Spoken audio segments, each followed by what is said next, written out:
Bonjour, je m'appelle Shekina, je suis actuellement en formation pour devenir pasteur au centre de vie et j'ai la joie de pouvoir vous accueillir aujourd'hui pour ce message. Je me réjouis que vous puissiez vivement l'écouter, attentivement et surtout que vous puissiez recevoir de la part de Dieu une parole spécialement pour vous. Alors n'hésitez pas à vous abonner pour suivre tous nos prochains messages et soyez bénis. Déjà, bonjour à tous. Oui, il y a du monde en haut aussi. Vous m'excuserez, vous me pardonnerez. Le froid de la Suisse m'a un petit peu rendu malade, mais je l'apprécie vraiment grandement parce qu'il fait juste, il y a un air qui est vraiment pur chez vous. Moi, je suis née à Paris, je vis à Paris, et puis l'air n'est pas toujours, n'est pas toujours le même.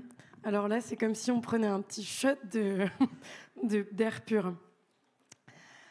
Encore une fois, bonjour à tous. Je suis vraiment honorée d'être avec vous ce matin. Je m'appelle Makeda, j'ai 37 ans, je suis parisienne de naissance, de cœur et tout ça. Je supporte le PSG. Ce matin, je suis désolée pour les gens qui... Je ne sais pas trop, en Suisse, vous n'êtes pas trop conflictuels sur le foot de manière générale. Pour ça, je me permets, parce qu'on n'est pas à Marseille. Et... Ce matin, je suis venue avec mon mari Naël. Tu peux faire coucou peut-être.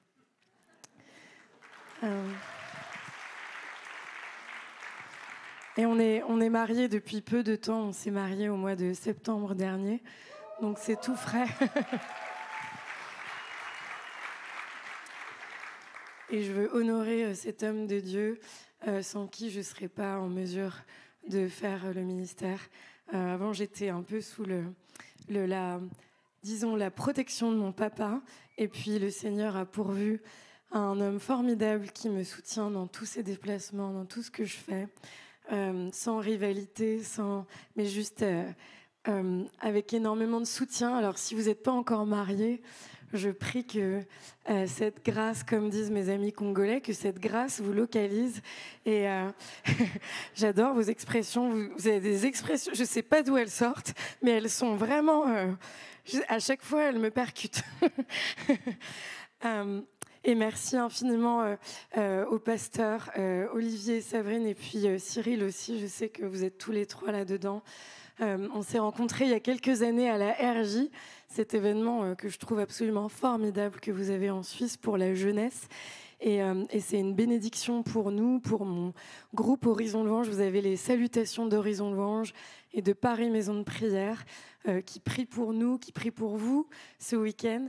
Donc encore une fois, merci de m'accueillir. Ce matin, honnêtement, j'ai prié pendant des mois, parce que j'ai été prévenue bien avant que je viendrais ici aujourd'hui pour apporter la parole. Et puis, j'ai prié pendant des mois sur savoir sur quoi prêcher ce matin. C'était une torture. On a passé 2 mois en Afrique. Je savais déjà qu'on venait. Et je priais. On était en jeûne en plus pendant 40 jours. Et je disais, Seigneur, dis-moi, qu'est-ce que tu veux que je partage ? Rien. Aucune réponse. Et je ne l'ai pas bien vécu. Et puis les semaines qui ont précédé notre venue ici, le Seigneur m'a rappelé un peu le mandat de ma vie.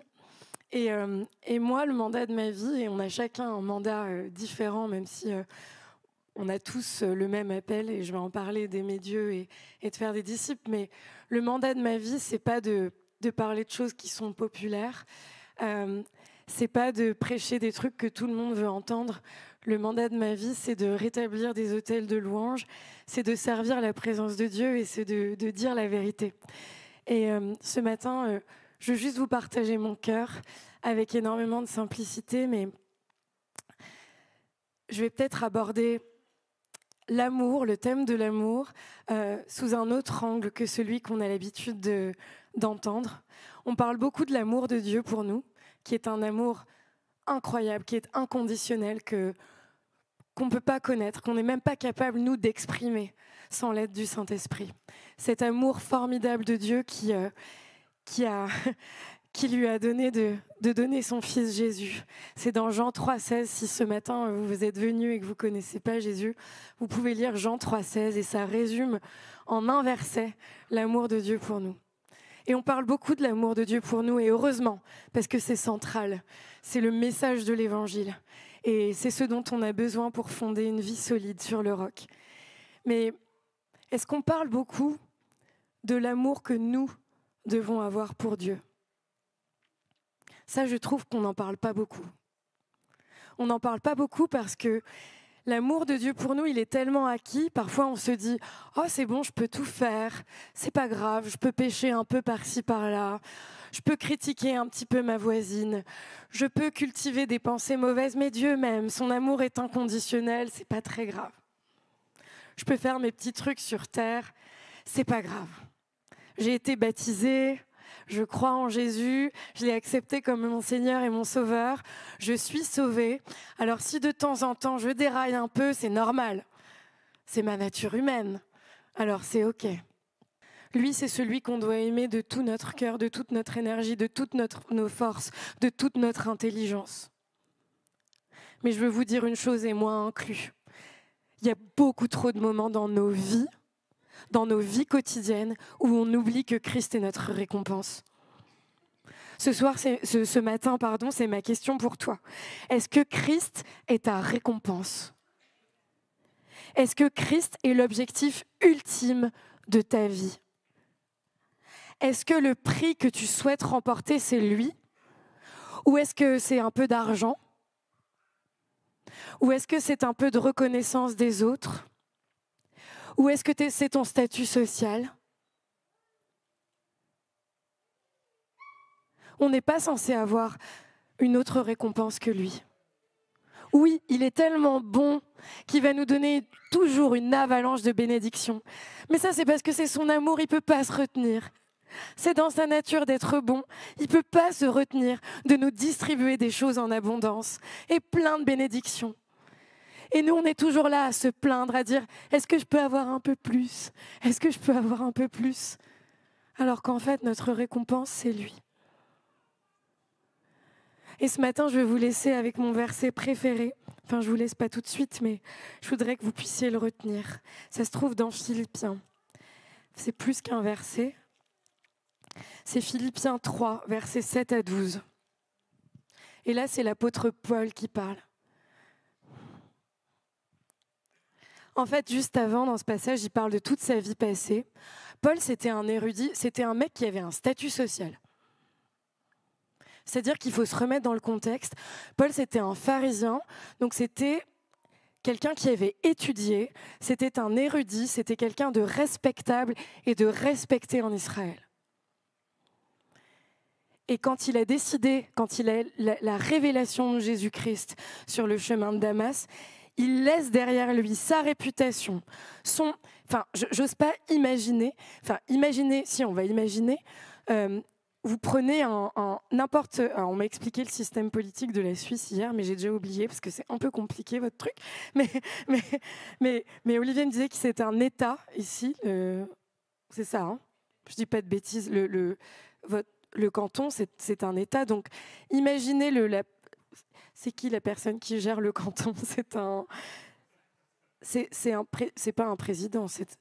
Ils sont 5 en plus. Ouais, c'est vrai. Mais au moins, vous avez que des chiffres bibliques, parce que c'est 7 ministres, 5 qui... Bon, c'est bien. Donc, peu importe, une des 5 personnes. Et puis, cette personne qui est respectée, respectable, qui soudainement abandonne toute sa réputation pour la cause de Christ. Enfin, faut se remettre le truc en perspective. C'était hyper violent pour lui. Sa vie a shifté. Il a fait un 360 du jour au lendemain. C'est violent de tout perdre. C'est comme si aujourd'hui tu perds tout. Ton travail, ta famille, pour la cause de Christ. Parce qu'il te demande de faire un truc complètement fou. Et la parole de Dieu dit dans Philippiens 3, 7 à 12, c'est Paul qui parle. « Dieu, dans sa bonté, m'a donné d'être serviteur de cette bonne nouvelle. » Non, je suis dans Éphésiens, je dis n'importe quoi, excusez-moi, c'est l'émotion. Philippiens 3, 7 à 12.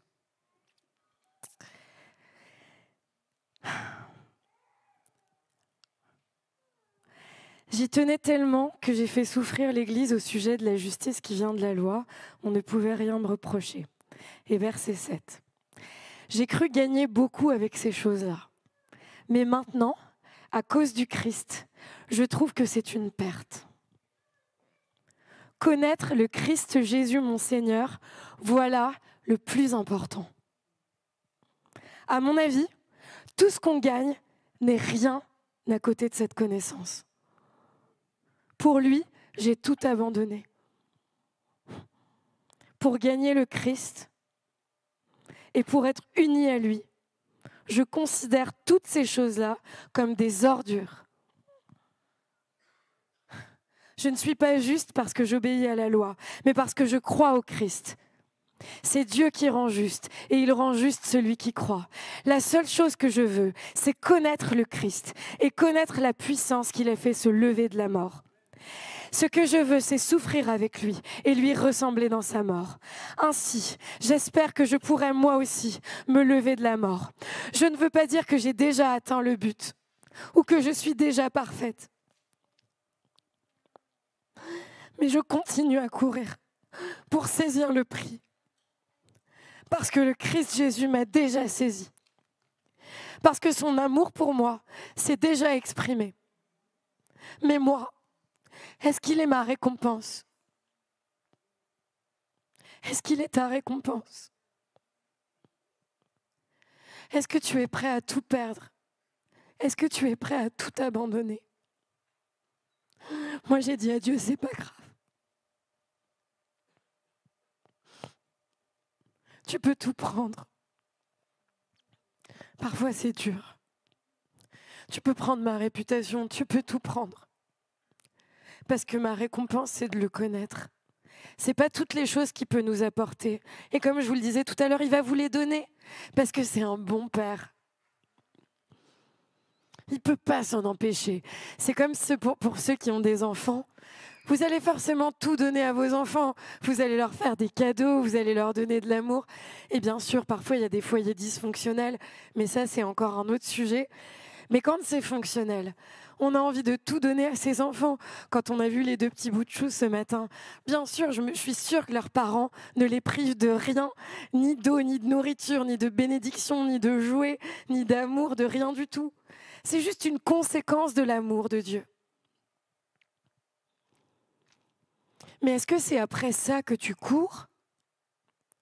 Ou est-ce que tu comprends ce matin que toutes ces choses-là ne valent rien parce que ta seule récompense, c'est Christ? C'est la connaissance de Christ. C'est d'aller dans le lieu secret avec lui. C'est d'étudier sa parole pour comprendre comment il opère, pour comprendre son amour, pour comprendre comment devenir plus comme lui. Et en vrai, on n'est pas capable de le comprendre sans le Saint-Esprit. Mais c'est d'avoir tellement faim et soif de savoir d'être uni à lui, dans ses souffrances, dans sa résurrection. C'est ça le message de l'Évangile. C'est pas la prospérité, l'abondance, encore une fois, c'est une conséquence de son amour. Mais le message de l'Évangile, c'est ça. C'est Christ, ma récompense. Et vous êtes dans la thématique de construire la communauté, de bâtir la communauté, je l'ai bien compris. Si vous n'êtes pas tous dans l'unité de cette vérité, de cette fondation, ça va être très compliqué de bâtir la communauté. Et dans cette dynamique de bâtir la communauté, je vais juste vous laisser avec un dernier verset. Parce que ça, que Christ est votre récompense, ça doit être votre fondation personnelle. Si vous courez tous vers ce même but, vous n'aurez aucune difficulté à bâtir la communauté. Et puis il y a un autre verset que j'aime trop dans Philippiens, chapitre 2. Le Christ vous rend plus fort, son amour pour vous donne du courage. Et son esprit vous unit. Vous êtes pleins de tendresse et de pitié les uns pour les autres. J'espère que c'est le cas ici. Sinon, laissez-vous reprendre gentiment par le Saint-Esprit ce matin. Remplissez-moi de joie en vous mettant d'accord. Ayez un même amour, un même cœur et une même pensée. Ne faites rien pour passer devant les autres ou pour que les autres vous admirent. Cela ne vaut rien. Au contraire, soyez simple. Et pensez que les autres sont meilleurs que vous. Ne cherchez pas votre intérêt à vous, mais cherchez l'intérêt des autres. Entre vous, conduisez-vous comme des gens unis au Christ Jésus. Lui, il est l'égal de Dieu parce qu'il est Dieu pour toujours. Pourtant, cette égalité, il n'a pas cherché à la garder à tout prix pour lui. Mais tout ce qu'il avait, il l'a laissé. Il s'est fait serviteur. Il est devenu comme les hommes. Il s'est fait plus petit encore. Il a obéi jusqu'à la mort et il est mort sur une croix. Alors, si vous voulez bâtir la communauté en 2025, les amis, je vous invite à méditer Philippiens 2, à le méditer, à le mâchouiller, à l'intégrer, parce qu'il y a trop de problèmes dans les églises. Et je ne sais pas ici, donc c'est pour ça que je vous parle d'un terme universel. Mettez toute votre énergie pour aimer Christ. Et le deuxième commandement, si vous retournez dans Marc, c'est d'aimer votre prochain comme vous-même. Aime le Seigneur, ton Dieu, de tout ton cœur et aime ton prochain comme toi-même. Et qu'est-ce que ça veut dire d'aimer son prochain? C'est ce qui se trouve dans Philippiens 2. Faites tout pour être d'accord les uns avec les autres. Laissez tomber vos opinions de temps en temps. Ce n'est pas très important. Réjouir le cœur de Dieu, c'est se faire petit et voir l'autre comme plus grand que nous. Quand tu vois le frère ou la sœur là tout au fond de la salle, qui est jamais sur l'estrade, peut-être qu'il nettoie les toilettes, cette personne, elle est plus grande que toi. Si on est tous soumis les uns aux autres, alors on va réussir à bâtir la communauté. Et la bonne nouvelle, c'est qu'ici, vous allez bâtir cette communauté centre de vie. Mais vous allez bâtir le corps de Christ en Suisse. Vous allez bâtir le corps de Christ en francophonie. Vous allez bâtir le corps de Christ sur le reste de cette terre. Et c'est pour ça qu'on existe. C'est pour que le monde sache que Christ est notre récompense. Je vais juste conclure avec ça et après on va adorer Jésus. Et on va lui dire encore qu'il est notre récompense. Moi, je suis d'origine, mon père est français, ma maman est guadeloupéenne. Et quand j'étais petite, j'ai eu l'occasion d'aller pour la première fois sur l'île de ma maman et de rencontrer mon arrière-grand-mère. Et je l'ai vue une fois dans ma vie lors de ce voyage. Et ma maman m'avait beaucoup parlé d'elle. C'était une femme de foi.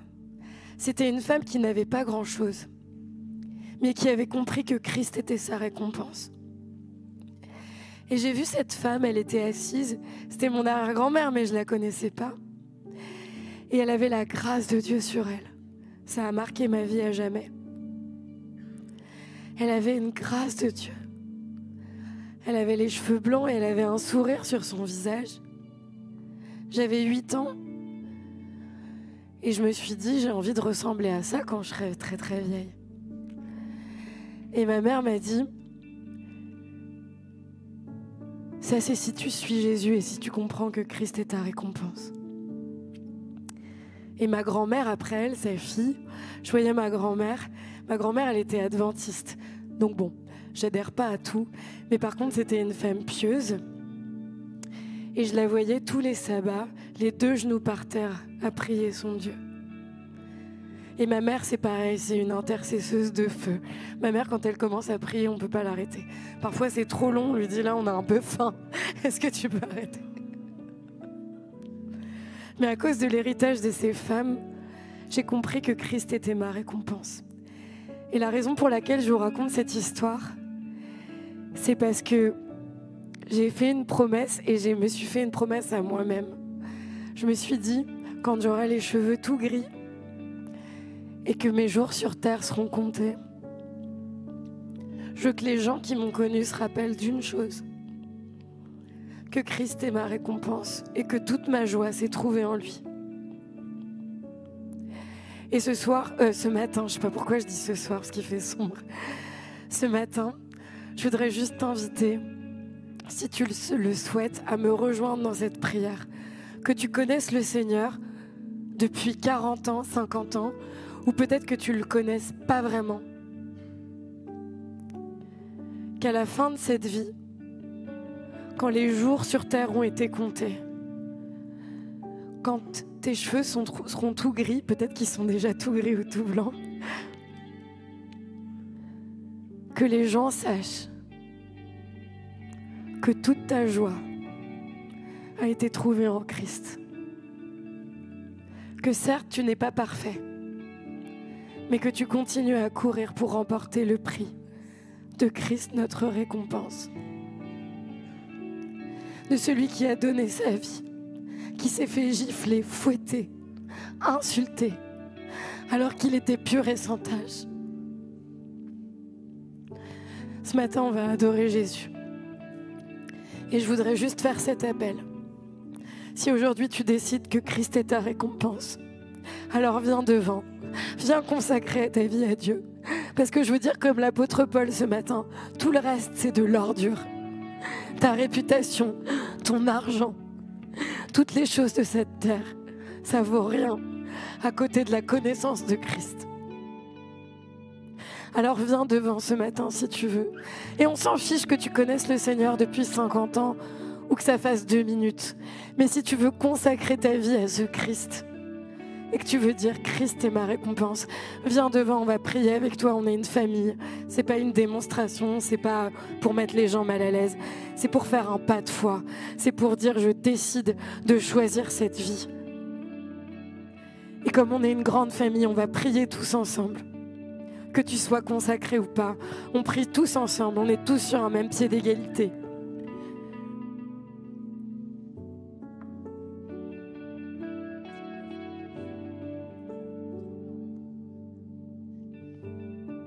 Yeshua, son nom en hébreu, ça veut dire Dieu, Emmanuel, ça veut dire Dieu avec nous.